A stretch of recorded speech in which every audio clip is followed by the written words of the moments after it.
fait, moi, 14 ans avant ma naissance, mes parents ont eu un enfant qui est mort à la naissance. Et il se trouve que on m'a donné exactement le même prénom que cet enfant. Il m'a dit, mais tes parents t'ont fait un cadeau merveilleux. Ils m'ont dit, en te donnant le prénom d'un mort, de ton grand frère mort à la naissance, ils ont mis en toi une part de non-vie. Il m'a dit, c'est pour ça que toi, tu ne te fragmentes pas face à la mort, que tu peux tenir sur le seuil entre la vie et la mort en tant que croque-mort.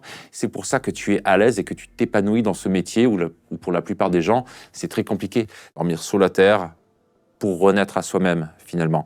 Tu fais mourir des choses qui sont en toi, qui ne sont plus pertinentes à un moment donné, de manière à renaître.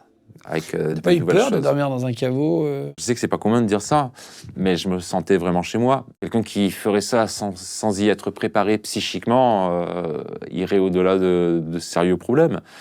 À minima, un traumatisme, et peut-être des cas d'obsession derrière, et peut-être même des internements en psychiatrie, parce que ce n'est pas anodin de dormir sous le niveau de la terre dans un cimetière, et puis c'est pas un cimetière où il y a une maison à 50 mètres, hein, c'est isolé. Il faut être préparé à ce genre de choses, il faut pas faire sur un coup de tête. Je l'ai fait parce que c'était pleinement inscrit dans le cadre de ma pratique.